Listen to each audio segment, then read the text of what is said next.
আজকে গল্পের মাধ্যমে আপনারা শয়তান ইবলিসের পুরো জীবন কাহিনী জানতে পারবেন। ইবলিস অভিশপ্ত শয়তানের নাম। ইবলিস শব্দটি পবিত্র কোরআনে 9টি সূরাতে 11 বার উল্লেখ আছে।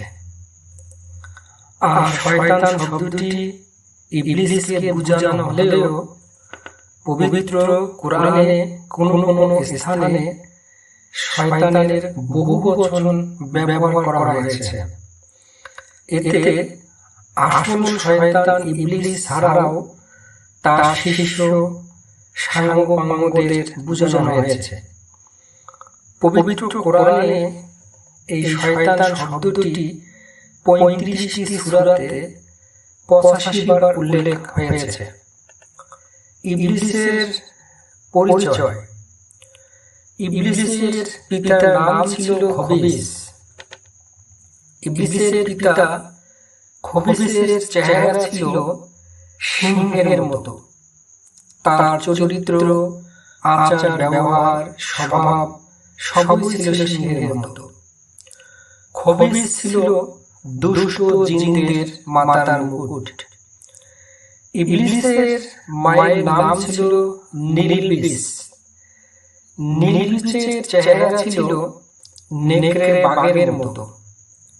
নিলবিসের আচার আচরণ, স্বভাব চরিত্র ঠিক নেকড়ে বাঘের মতোই ছিল। ইবলিসের মা নিলবিস ও বাবা খবিস এরা দুজনেই ছিল আপন ভাই বোন।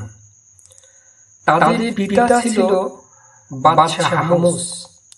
আর হামুস ছিল জিন জাতির পঞ্চম পয়গম্বর বা জিন জাতির 5 নম্বর নবী।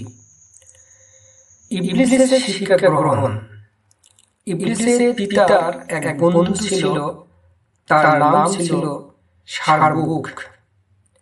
সেই শারবুক 26,000 বছর ধরে জিনের বাচ্চাদের পড়াশোনা করাতো। যখন ইবলিসের জন্ম হলো, ধীরে ধীরে বড় হলো, তখন ইবলিসের বাবা ইবলিসকে তার বন্ধু শারবুকের স্কুলে ভর্তি করে দিল। ইবলিস ছিল বুদ্ধিমান, স্মৃতিশক্তি খুব প্রখর ছিল। কোনো পড়া একবারে বেশি শিখায় দিতে হতো না। এ নিয়ে তার খুব গর্ব হতো। ইবলিসের শিক্ষক ইবলিসের বাবাকে বলল, তোমার ছেলে ইবলিস খুব বুদ্ধিমান, মেধাবী এবং অত্যন্ত তুখোড়। তাই আমার মনে হচ্ছে তোমার ছেলে একদিন অনেক জ্ঞানী হবে এবং বিখ্যাত হবে। তবে এই কথাটাও সত্যি যে তোমার ছেলেটি অত্যাধিক বেয়াদব, অহংকারী। এটাই হয়তো একদিন তাকে খারাপ পরিণতির দিকে নিয়ে যাবে। তাছাড়া সে অত্যন্ত রাগী ও একরোগা। সহপাঠীদের সাথে মোটেও ভালো ব্যবহার করে না। ছোট বড় কাউকে সে পাত্তা দেয় না। তোমার ছেলে যথেষ্ট মিথ্যা কথা বলে। তখন তার বয়স ছিল অল্প।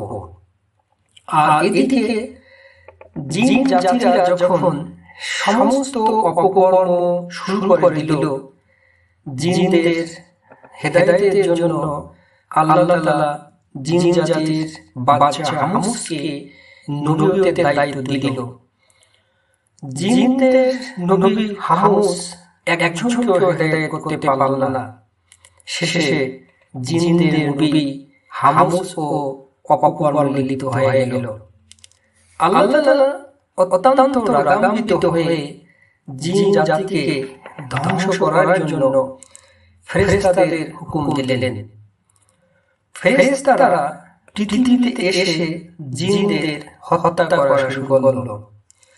2-4 জন জিন পাহাড়ের গুহায় লুকিয়ে পড়ল। বাকি সমস্ত জিনকে ধ্বংস করা হলো। ফেরেশতারা মনে করল পৃথিবীতে আর কোনো জিন নাই, সমস্ত জিন ধ্বংস হয়েছে। তারা ফেরত যাচ্ছিল, এমন সময় তারা একটা জিনের বাচ্চাকে দেখতে পেল। দেখতে খুব সুন্দর ছিল। ইবলিসের সুন্দর চেহারা দেখে ফেরেশতারা ইবলিসকে সঙ্গে করে নিয়ে আল্লাহর কাছে গেল। ফেরেশতারা বলল, হে আমাদের মাবুদ, আমরা পৃথিবীর সমস্ত জিনকে হত্যা করেছি, কিন্তু এই ছোট বাচ্চাকে হত্যা না করে আপনার কাছে নিয়ে এসেছি। আপনি যদি আমাদের অনুমতি দেন, তাহলে এই জিনের বাচ্চাকে আমরা লালন পালন করে বড় করব, আমাদের শিক্ষায় শিক্ষিত করব। আল্লাহ তাদের প্রার্থনা কবুল করলেন। ফেরেশতারা ইবলিসকে প্রথম আসমানে নিয়ে গেল এবং আল্লাহর ইবাদত বন্দেগী শিক্ষা দিল। ইবলিস ফেরেশতাদের কাছে শিক্ষা গ্রহণ করে প্রথম আসমানের ফেরেশতাদের মাথার মুকুট হয়ে গেল। ফেরেশতারা বলাবলি করতে লাগলো, ইবলিস আমাদের কাছে শিক্ষা নিল, অথচ তার ইবাদত বন্দেগী দেখে মনে হচ্ছে ইবলিসের কাছে আমাদের শিক্ষার দরকার আছে। ইবলিসের ইবাদতের তুলনায় আমাদের ইবাদত কিছুই নয়। প্রথম আসমানের ফেরেশতারা যখন ইবলিসকে নিয়ে এরকম কথাবার্তা বলছিল, তখন দ্বিতীয় আসমানের ফেরেশতারা এই কথাগুলো শুনতে পেয়েছিল। দ্বিতীয় আসমানের ফেরেশতারা আল্লাহর কাছে আরজি জানালো, হে আমাদের মাবুদ, ইবলিসকে আমাদের কাছে দাও, আমরা তাকে আরো শিক্ষা দীক্ষা দিয়ে আরো জ্ঞানী করে তুলব। যাই হোক, 1000 বছর অতিক্রম হয়ে গেল। আল্লাহ দ্বিতীয় আসমানের ফেরেশতাদের দোয়া কবুল করে ইবলিসকে তাদের কাছে দিয়ে দিলেন। এখানে এসে ইবলিস আরো সুন্দরভাবে ইবাদত শুরু করলো। ফেরেশতাগণ ইবলিসের ইবাদত দেখে ধন্য ধন্য করতে লাগলো এবং আদর করে নাম রাখলো আবেদ। এভাবে তৃতীয় আসমানে তার নাম রাখলো আলী, চতুর্থ আসমানে নাম রাখলো সালে, পঞ্চম আসমানে নাম রাখলো মুত্তাকি, ষষ্ঠ এবং সপ্তম আসমানে তার নাম রাখলো শয়তান। সপ্তম আসমানে এসে সুখে শান্তিতে বসবাস করতে লাগলো। এভাবে প্রত্যেক আসমানে সে 1000 বছর করে ইবাদত করলো। ফেরেশতাদের নিকট থেকে ইবাদত বন্দেগী, আদব কায়দা, রীতিনীতি যাই শিক্ষা গ্রহণ করেছে, কোনোটাই সে ভুলে যায় না। সর্ব বিষয়ে জ্ঞান অর্জন করতে করতে এত বেশি জ্ঞান অর্জন করলো যে তার উস্তাদ ফেরেশতাদের তুলনায় তার জ্ঞান বেশি হইল। ইবাদতের পরিমাণও বেড়ে গেল। সাত আসমান ও জমিনের এমন কোনো জায়গা ছিল না যেখানে ইবলিসের সিজদা পড়ে নাই। সমস্ত ফেরেশতা বুঝতে পারল যে ইবলিসকে আমরাই শিক্ষা দিয়েছি এবং ইবলিসের কাছে আমাদের শিক্ষা গ্রহণ করতে হবে। ফেরেশতারা বলিল, হে আল্লাহ, তোমার প্রিয় ইবলিসকে যদি আমাদের মোকাবেলায় দাও, তাহলে ইবলিসের পরামর্শ শুনে আমরা উপকৃত হতে পারব। আল্লাহ ফেরেশতাদের দোয়া কবুল করলেন এবং আরশের মুখ আল্লাহর কাছে নিয়ে আসলেন। আরশের মহল্লার কাছে ইয়াকুতে তৈরি একটি মিম্বর ছিল। ইবলিস ওই মিম্বরে ইবাদত শুরু করলো। ইবাদত শেষে অবসর সময়ে ফেরেশতাদেরকে ওয়াজ নসিহত শোনাইতে লাগলো।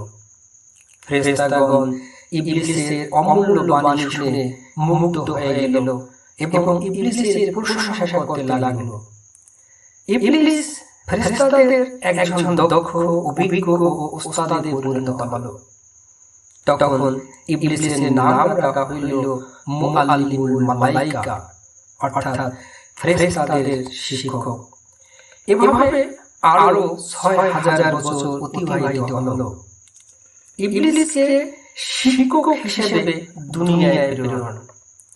আল্লাহ ইবলিসকে বললেন, হে ইবলিস, তোমার ইবাদত বন্দেগী এবং তোমার আমার প্রতি যে আনুগত্য এর দেখে আমি তোমার উপর মুগ্ধ হয়েছি। এবার তোমার প্রতি আমার নির্দেশ, তুমি দুনিয়াতে যাও, তোমার স্বজাতি জিনদেরকে সৎ পথ দেখাও, পাপাচার হইতে বিরত করো। এখানে উল্লেখ করার বিষয় হইল এই যে যখন আল্লাহর হুকুমে ফেরেশতারা জিনদেরকে হত্যা করতে এসেছিল, তখন ২-৪ জন জিন পাহাড়ের গুহায় লুকিয়েছিল। আর ফেরেশতারা মনে করেছিল সমস্ত জিনকে হত্যা করা হয়েছে। যাওয়ার সময় ইবলিসকে নিয়ে গিয়েছিল। যে ২-৪ জন জিন লুকিয়েছিল তারা এই ১৩,০০০ বছরে বংশ বৃদ্ধি করে দুনিয়া ভর্তি করেছিল। পাপাচারে লিপ্ত হয়ে দুনিয়াকে নরক বানিয়েছিল। আল্লাহর হুকুম পেয়ে ইবলিস বলিল, নিশ্চয়ই আমি আপনার হুকুম পালন করব, তবে আমার একটা অনুরোধ আছে। আমাকে এমন শক্তি দান করুন যাতে আমি সারা দিন দুনিয়াতে জিনদেরকে হেদায়েত করিয়া রাতে আবার এখানে ফিরে এসে ইবাদত বন্দেগী করতে পারি এবং অবসর সময়ে ফেরেশতাদের ওয়াজ নসিহত শোনাতে পারি। আল্লাহ ইবলিসের দোয়া কবুল করেছিল। ইবলিস দুনিয়াতে এসে বহু বছর চেষ্টা সাধনা করে মাত্র কিছু সংখ্যক জিনকে হেদায়েত করতে পারল। ইবলিস বিরক্ত হয়ে আল্লাহকে বলল, হে আল্লাহ, আমাকে শক্তি দাও, আমি যেন এই দুষ্ট জিনদের হত্যা করতে পারি। আমি বহু বছর চেষ্টা করেও এদেরকে বুঝাতে পারলাম না। এদেরকে হত্যা করা উচিত, এদের বেঁচে থাকার কোনো অধিকার নাই। আল্লাহ ইবলিসকে শক্তি তো দিলই, পাশাপাশি ফেরেশতাদেরকে হুকুম দিল যে যাও, তোমরা ইবলিসের সাথে মিলে দুনিয়ার সমস্ত দুষ্ট জিনদেরকে হত্যা করো। এই ইবলিস, ফেরেশতা এবং জিন এগুলো মিলে সবাই মিলে সমস্ত দুষ্ট জিনদের হত্যা করলো। এভাবে দুনিয়া থেকে অবসর নিয়ে সে ফিরে আবার ইবাদত বন্দেগী ওয়াজ নসিহত শুরু করলো। ইবলিসের সম্মান, মান, মর্যাদা সব আগের তুলনায় আরো অনেক গুণ বেড়ে গেল। কারণ ইবলিস একদিকে ফেরেশতাদের ওস্তাদ আর অপরদিকে দুনিয়াতে যখন জিনদেরকে হেদায়েতের বাণী পৌঁছে দিয়েছিল এবং কিছু জিন হেদায়েত প্রাপ্ত হয়েছিল, এই জিনদের বাদশা বানিয়ে দেওয়া হয়েছিল।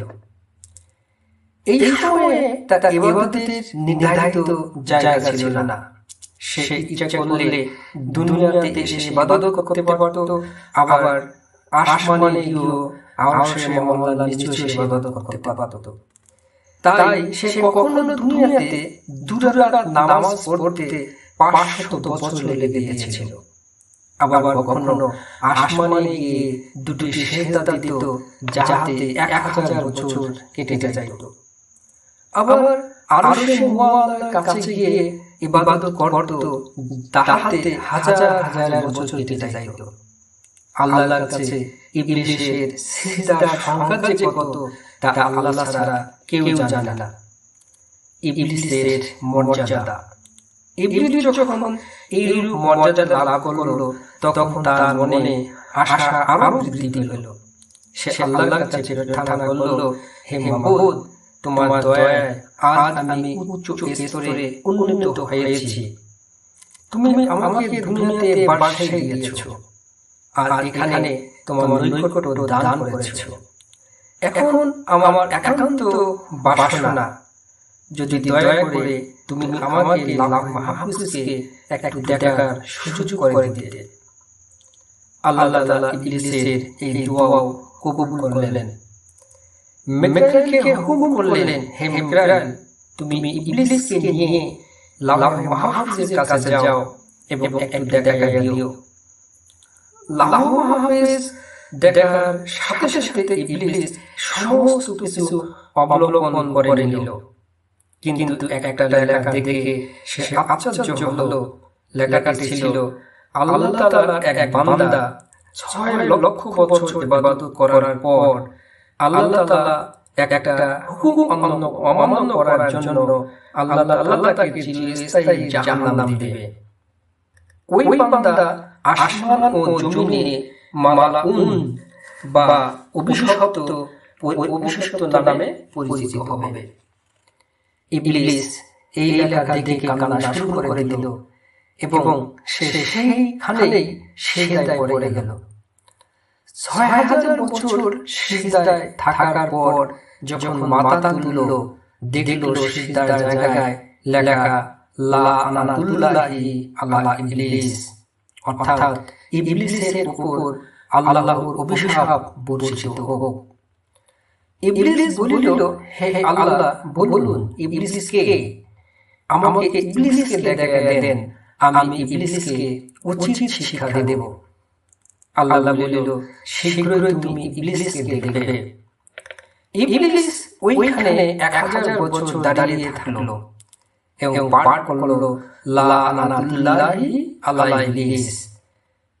উল্লেখ্য যে ইবলিস তখনও ইবলিস নামে পরিচিত হয় নাই, আর ইবলিসের যে ইবলিস তা সে জানতো না, আর সেও জানতো না একদিন তার নামই ইবলিস হবে। আল্লাহ বলিল, হে ইবলিস, বলো তো আমার যে বান্দা আমার অনুগ্রহ লাভ করিয়া আমার অবাধ্য হইবে, তাহার কিরূপ শাস্তি হওয়া উচিত? ইবলিস বলিল, হে মাবুদ, ওই ব্যক্তির কঠিন শাস্তি হওয়া উচিত এবং আপনার অভিশাপ তার উপর বর্ষণ হওয়া উচিত। আল্লাহ বলিলেন, তোমার এই মন্তব্যটুকু লেখো, তোমার কাছে রেখে দিও, এক সময় এটা কাজে লাগবে। ইবলিস সঙ্গে সঙ্গে একটা কাঠে লিখিয়া দিল যে যে বান্দা আল্লাহর অনুগ্রহ লাভ করিয়া আবার আল্লাহর অবাধ্য হইবে, সেই বান্দার কঠিন শাস্তি হওয়া উচিত এবং তার উপর আল্লাহর অভিশাপ বর্ষিত হওয়া উচিত। ইবলিসের অনেক বুদ্ধি। এই ঘটনার কিছুদিন পর ইবলিস মনে মনে ভাবল, ফেরেশতা জগতে কিংবা জিনদের মধ্যে এমন কোন ফেরেশতা বা কোন জিন নাই আমার কথা শুনে না। সকলেই আমার অনুগত এবং বাধ্য। এমন অবস্থায় আল্লাহ যদি নিজ দায়িত্ব থেকে অবসর গ্রহণ করে কিংবা নিজ থেকে বলে, আমি দায়িত্ব থেকে অবসর গ্রহণ করিলাম, অতএব তোমাদের মধ্যে যোগ্যতম ব্যক্তি এই দায়িত্ব গ্রহণ করো, তাহলে তো আমি হব যোগ্যতম। তাছাড়া এখন আর আমি কোন দিক দিয়ে আল্লাহ তাআলার চেয়ে কম নই। এতদিন আমি তার আনুগত্য করিয়াছি, এখন আমি আর তার মুখাপেক্ষী নই। হঠাৎ ফেরেশতারা লাউহে মাহফুজ দেখতে পাইল, অচিরেই আমার জনৈক বান্দার উপরে চিরদিনের জন্য আমার লানত অভিশাপ বর্ষিত হইবে। এই লেখা দেখে ফেরেশতারা থরথর করে কাঁপতে কাঁপতে ইবলিসের কাছে আসলো। যদি তাদের চিন্তা ভাবনা ছিল, যদি এই দুর্ভাগ্যটা আমাদের হয়, কাঁদিতে কাঁদিতে তাদের ওস্তাদ ইবলিসের নিকট হাজির হইলে ইবলিস জিজ্ঞাসা করিল, তোমরা ভয়ে কাঁদছ কেন? ফেরেশতারা বলিল, ওস্তাদ, লাউহে মাহফুজে দেখুন কি লেখা আছে। ইবলিস বলিল, এই লেখা দেখেই তোমরা কান্না শুরু করিলে? আমি তো হাজার বছর আগে ওই লেখা দেখেছি, আমি তো ভয় পাইনি। ও ভাগ্য আমাদের কারণ নয়, ওটা অবশ্যই দুনিয়াতে যে জিন জাতিগুলো রয়েছে তাদের পুরো একজনকার ভাগ্য হবে, তোমরা নিশ্চিত থাকো। ফেরেশতারা ইবলিসের কথায় সান্ত্বনা পাইল না। তারা বলা বলি করতে দেখুন আমরা তো আল্লাহর বান্দা। তাছাড়া এখানে স্পষ্ট করে তো লেখা নাই যে এটা দুনিয়াবাসী কোনো জিনের জন্য। যাই হোক, আপনি আমাদের জন্য দোয়া করুন যেন আমরা আল্লাহর কঠিন আযাব হইতে রক্ষা